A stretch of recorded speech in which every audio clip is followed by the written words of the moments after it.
आज हम लोग हाई स्कूल के भौतिक विज्ञान के 9वें अध्याय के बारे में पढ़ेंगे, यानी 9 चैप्टर के बारे में जानेंगे। तो हमारा चैप्टर का नाम है विद्युत धारा का चुंबकीय प्रभाव, यानी magnetic effect of electric current. तो पहला हमारा हेडिंग है चुंबक तथा चुंबकत्व। एक ऐसा पदार्थ जो लोहे के छोटे छोटे टुकड़ों को अपनी ओर आकर्षित करता है और जिसकी कोई निश्चित आकृति भी नहीं होती है, चुंबक कहलाता है। यानी एक ऐसा पदार्थ है चुंबक जो लोहे के छोटे छोटे टुकड़े को अपनी ओर आकर्षित करता है और चुंबक का कोई आकार निश्चित नहीं होता, वो किसी भी आकार का हो सकता है।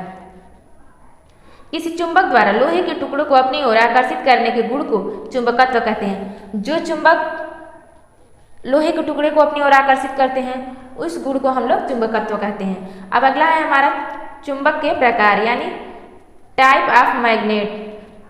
चुंबक मुख्यतः 2 प्रकार के होते हैं। पहला है प्राकृतिक चुंबक यानी नेचुरल मैग्नेट। देखिए, प्राकृतिक चुंबक यानी नेचुरल मैग्नेट क्या होता है? प्रकृति में स्वतंत्र रूप से पाए जाने वाले ऐसे पत्थर या खनिज जिनमें स्वाभाविक रूप से चुंबकीय गुण विद्यमान रहते हैं प्राकृतिक चुंबक कहलाते हैं। जो हमारा प्राकृतिक चुंबक होता है वो हमें प्रकृति के द्वारा प्राप्त होता है। उदाहरण के लिए मैग्नेटाइट के पत्थर यानी लोहे का ऑक्साइड या Fe3O4। हमारा अगला है कृत्रिम चुंबक, आर्टिफिशियल मैग्नेट। वे चुंबक जिन्हें कृत्रिम विधियों से बनाया जाता है कृत्रिम चुंबक कहलाते हैं। उदाहरण छड़ चुंबक, नाल चुंबक। अगला टॉपिक है चुंबक के ध्रुव यानी पोल्स ऑफ मैग्नेट।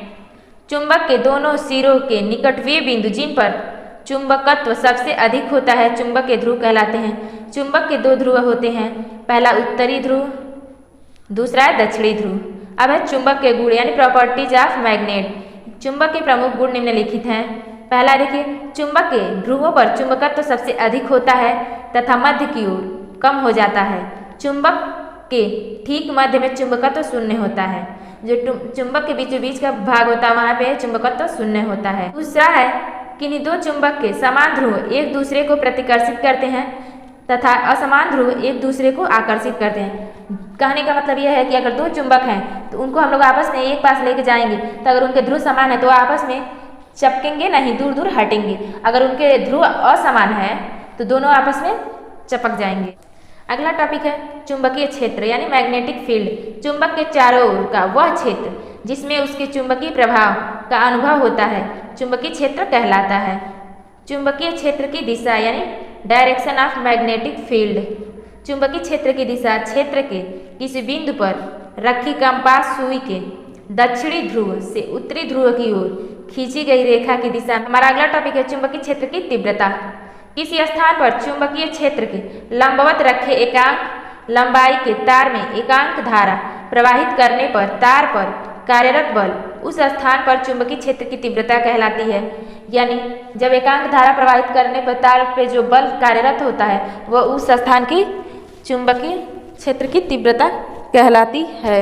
चुंबकीय क्षेत्र की तीव्रता एक सदिश राशि है। इसका मात्रक न्यूटन पर एम्पीयर मीटर या वेबर पर मीटर स्क्वायर होता है। अगला है हमारा चुंबकीय बल रेखाएं, मैग्नेटिक लाइंस ऑफ फोर्स।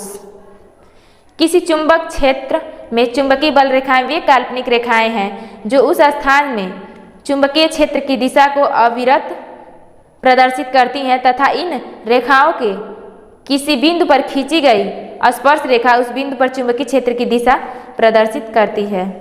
हमारा अगला टॉपिक है चुंबकीय बल रेखाओं के गुण यानी properties of magnetic lines of force. चुंबकीय बल रेखाओं के मुख्य गुण निम्नलिखित हैं। पहला देखिए, चुंबकीय बल रेखाएं सदा चुंबक की उत्तरी ध्रुव से निकलती हैं तथा वक्र बनाती हुई चुंबक के दक्षिणी ध्रुव में प्रवेश करती हैं। यानी उत्तरी ध्रुव से निकलकर, वक्र का मतलब होता है गोलाई में, गोला बनाते हुए चुंबक के दक्षिणी ध्रुव में प्रवेश करती हैं। दूसरा है चुंबकीय बल रेखाएं बंद वक्र के रूप में चलती हैं। तीसरा, चुंबकीय बल रेखाएं एक दूसरे को कभी नहीं काटती हैं क्योंकि एक बिंदु पर चुंबकीय क्षेत्र की 2 दिशाएं संभव नहीं हैं। अगला है एक समान चुंबकीय क्षेत्र में बल रेखाएं परस्पर समांतर व बराबर दूरियों पर होती हैं। हमारा अगला टॉपिक है चुंबकीय बल रेखाओं की दिशा ज्ञात करने के नियम। इसे निम्न 2 नियमों द्वारा ज्ञात किया जा सकता है। पहला है मैक्सवेल का दक्षिणावर्ती पेच का नियम यानी Maxwell's right hand screw rule. इस नियम के अनुसार यदि पेच कसते समय पेचकस को दाएं हाथ में पकड़कर इस प्रकार घुमाया जाए कि पेच की नोक धारा की दिशा में आगे बढ़े, तो पेच को घुमाने की दिशा चुंबकीय बल रेखाओं की दिशा को प्रदर्शित करेगी। आप लोग फिगर में देख सकते हैं, ये जो पेंच का नोक है ये धारा की दिशा, ये हमारा तार है, ये जो हमारी चुंबकीय बल रेखा है। हमारा दूसरा नियम है दाएं हाथ के अंगूठे का नियम, राइट हैंड थम्स रूल।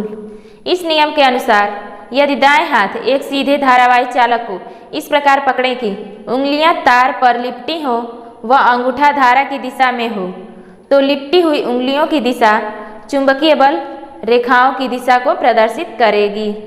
जैसे कि देख सकते हैं, ये हमारा चालक तार है, ये हमारा धारा है, ये हमारा चुंबकीय बल रेखा है।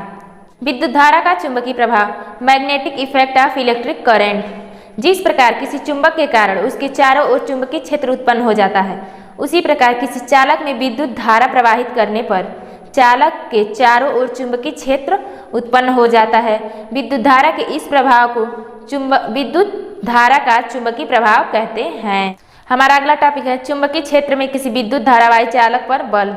किसी चालक में प्रवाहित विद्युत धारा चुंबकीय क्षेत्र उत्पन्न करती है, तब उत्पन्न चुंबकीय क्षेत्र इस चालक के निकट रहने किसी चुंबक पर बल आरोपित करता है, तब चुंबक भी विद्युत धारावाही चालक पर परिमाण के समान तथा दिशा में विपरीत बल आरोपित करती है। हमारा अगला टॉपिक है फ्लेमिंग का बाएं हाथ का नियम।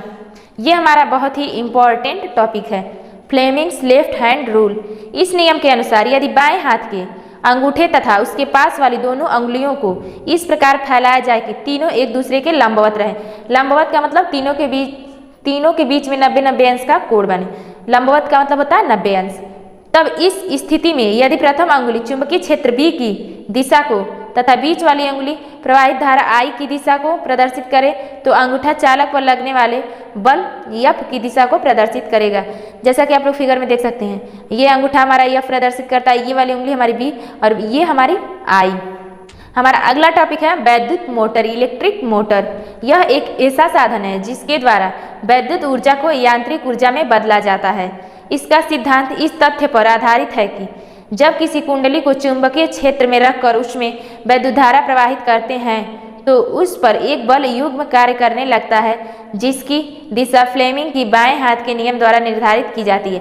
रचना यानी वैद्युत मोटर की रचना कैसे होती है। वैद्युत मोटर के मुख्य 3 भाग होते हैं। पहला भाग जो है वैद्युत मोटर का वो है क्षेत्र चुंबक। यह एक शक्तिशाली चुंबक होता है जिसके ध्रुव खंड यन व यस होते हैं। यन का मतलब होता है नॉर्थ यानी उत्तरी, व यस का मतलब होता है साउथ यानी दक्षिण।